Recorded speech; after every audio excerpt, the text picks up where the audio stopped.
नमस्कार साथियों, जैसा कि आप सभी को ज्ञात है कि मध्य प्रदेश शासन ने मुख्यमंत्री लाडली बहना योजना 2023 प्रारंभ की है।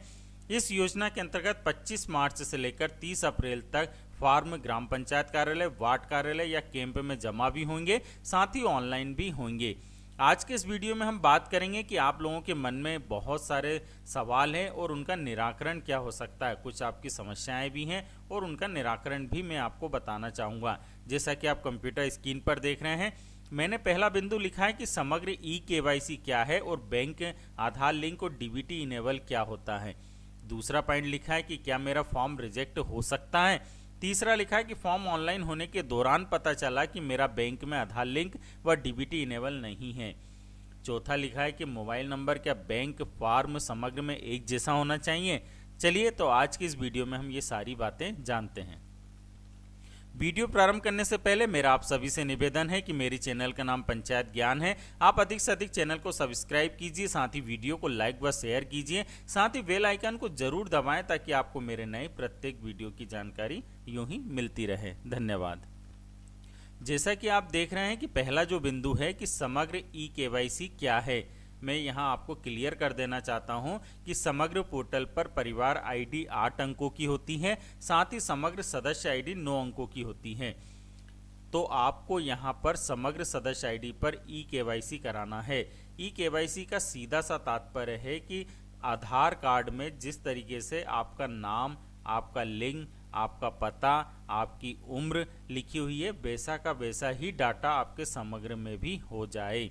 इसलिए समग्र सदस्य आईडी का ई-केवाईसी कराया जा रहा है ताकि समग्र में दर्ज आपकी व्यक्तिगत जानकारी आधार के अनुसार हो जाए।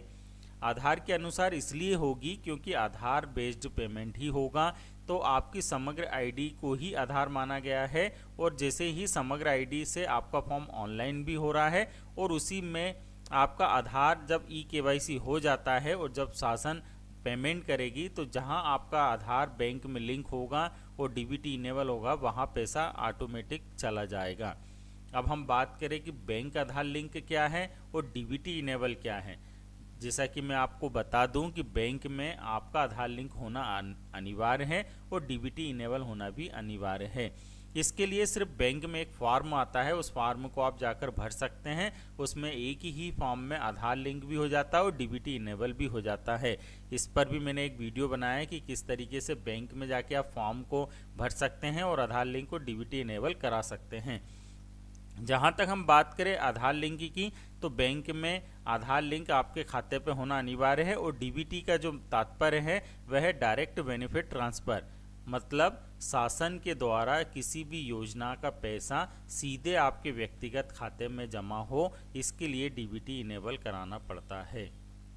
आपने देखा है कि किसी अन्य माध्यम से आपको पैसा ना मिले, आप समग्र पोर्टल पर ई-केवाईसी आपका हो गया है, उसी से फॉर्म ऑनलाइन भी हो गया है, तो जो समग्र में आपका ई-केवाईसी होने के बाद आपका पूरा डाटा आधार बेस्ड हो गया है, तो उसी आधार के नंबर पर आपका है तो पैसा डाला जाएगा और वह पैसा जिस बैंक में आपके आधार लिंक और डीबीटी इनेबल होगा वहीं पर जाएगा।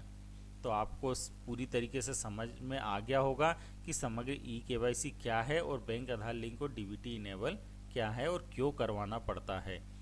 साथ ही दूसरा पॉइंट लिखा है कि क्या मेरा फॉर्म रिजेक्ट हो सकता है। अधिकांश लोग मुझे कमेंट्स बॉक्स में लिख रहे हैं कि मेरे पास कुछ डॉक्यूमेंट की कमी है, तो क्या मेरा फॉर्म मैं आज ऑनलाइन करने जा रहे हैं तो रिजेक्ट कर दिया जाएगा। तो आप बिल्कुल बेफिक्र रहिए, आपका किसी का भी फॉर्म रिजेक्ट नहीं होगा। जो भी पात्र व्यक्ति, उनका कोई फॉर्म रिजेक्ट नहीं होना है। यदि आपके साथ किसी प्रकार के कोई डॉक्यूमेंट की कमी है, जैसे कि समग्र ई-केवाईसी नहीं हो पा रहा है, या आपने अभी तक करवाया नहीं है, या आपका मोबाइल नंबर दर्ज नहीं है, या घूम चुका है, या दूसरा नंबर हो गया है, या बंद हो चुका वो नंबर, तो आप आसानी से फॉर्म भरवा सकते हैं। मैंने इससे पहले की वीडियो में आपको पूरी डिटेल में बताया है कि यदि आपका मोबाइल नंबर आपके पास नहीं है तो आप नया मोबाइल नंबर जुड़वाकर फॉर्म ऑनलाइन करा सकते हैं। साथ ही यदि आपका समग्र ई-केवाईसी अभी नहीं हुआ तो आप समग्र ई-केवाईसी करवा सकते हैं और फॉर्म भर सकते हैं। साथ ही 30 अप्रैल के बाद जो सूची जनरेट होगी उसमें दावे आपत्ति बुलाए जाएंगे उस समय जो दावे आपत्ति दर्ज होंगे पात्र व अपात्रता के नियमानुसार, उस समय यदि आप अपात्रता के नियम में आते हैं और ये आपत्ति आती है तो आपका फॉर्म फिर रिजेक्ट होगा। लेकिन अभी आपका फॉर्म रिजेक्ट नहीं होगा यदि आपके पास किसी प्रकार के डॉक्यूमेंट की कमी है तो आप उन डॉक्यूमेंट को पूरा करिए और पूरा करने के बाद फिर आप सेंटर पर जाकर, जैसे कि ग्राम पंचायत कार्यालय या वार्ड कार्यालय में जाकर आप फॉर्म ऑनलाइन करा सकते हैं। तीसरा लिखा है मैंने कि फॉर्म ऑनलाइन होने के दौरान पता चला कि मेरा बैंक में आधार लिंक व डीबीटी इनेबल नहीं है। आप लोगों ने देखा कि जैसे आप फॉर्म ऑनलाइन कराने गए तो संबंधित पंचायत कार्यालय व वार्ड कार्यालय के अधिकारियों ने आपको बताया कि आपकी समग्र ई-केवाईसी तो हो चुकी है, परंतु आपका बैंक में ना तो आधार लिंक है ना ही डीबीटी इनेबल है।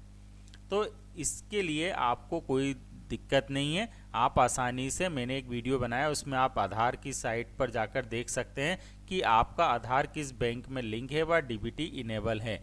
और नहीं भी आपको ऐसी कोई समस्या है तो आप बैंक जाइए और बैंक में जाके आधार लिंक व डीबीटी इनेबल करा लीजिए, कोई समस्या नहीं है, आपका फॉर्म कोई रिजेक्ट नहीं होगा।